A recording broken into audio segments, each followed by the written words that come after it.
ഒരാഴ്ച മാറി നിൽക്കുമ്പോഴത്തേക്ക് എല്ലാം പൂപ്പൽ പിടിച്ചു. ദിശേ മോളെ അതെന്നാ കളയുന്നത്? കടുക കമലെടുത്തി പൂത്തുപോയതാ.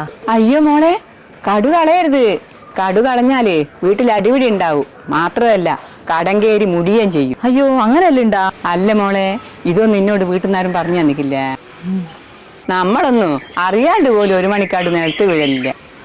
അല്ല കമലെടുത്തി, നിങ്ങൾ നെറ്റിക്കെന്നാ പറ്റിയേ? അതൊന്നും പറയണ്ട മോളെ. ഇന്നലെ ഭാസ്കരേട്ടൻ കള്ളും കുടിച്ച് വന്നിട്ട് പ്ലേറ്റ് കൊണ്ടുവന്ന് നെറ്റി കയറിഞ്ഞതാ. ഓ അതെയാ. കഴിഞ്ഞ ആഴ്ച അവിടുന്ന് എന്തോ ബഹളം കേട്ടല്ലോ. എൻ്റെ അവിടെ എല്ലാന്നും കുടിച്ച് വന്നിട്ട് കച്ചറിയല്ലേ മോളെ. ആ പിന്നെ മോളെ, ഞാൻ വന്നത് എന്തിനാന്ന് വെച്ചാല് ഞങ്ങൾക്കൊരു 2000 ഉറുപ്പിക കടം തരണം. അയ്യോ കമലെടുത്തി, അത് പിന്നെ. അയ്യോ മോളെ, ഇനി ഇല്ലാന്ന് മാത്രം പറയാറേ. ഞാൻ അപ്പുറത്ത് ലീലേനോടുണ്ട് ഒരു 1000 ഉറുപ്പിക വാങ്ങിക്കേ. അത് ഇന്ന് തരാന്നാ പറഞ്ഞു. പിന്നെ അടുത്ത് നാരായണേട്ടനോട് ഒരു 1000 ഉറുപ്പിക കൊടുക്കുക. അത് വേണ്ട. എന്നാ പിന്നെ കമലെടുത്തി, നിങ്ങൾ വൈകുന്നേരം വാ, ഞാൻ സുമേഷ് ഏട്ടനോട് വാങ്ങിച്ചു വെക്കാം. ശരി മോളെ, വലിയ ഉപകാരം. പിന്നെ പറഞ്ഞില്ലെന്ന് വേണ്ട, കടു കളയരുത്. വീട്ടിൽ അടി ഉണ്ടാവും, എന്നും കടവും കയറും. കേട്ടിട്ടാ?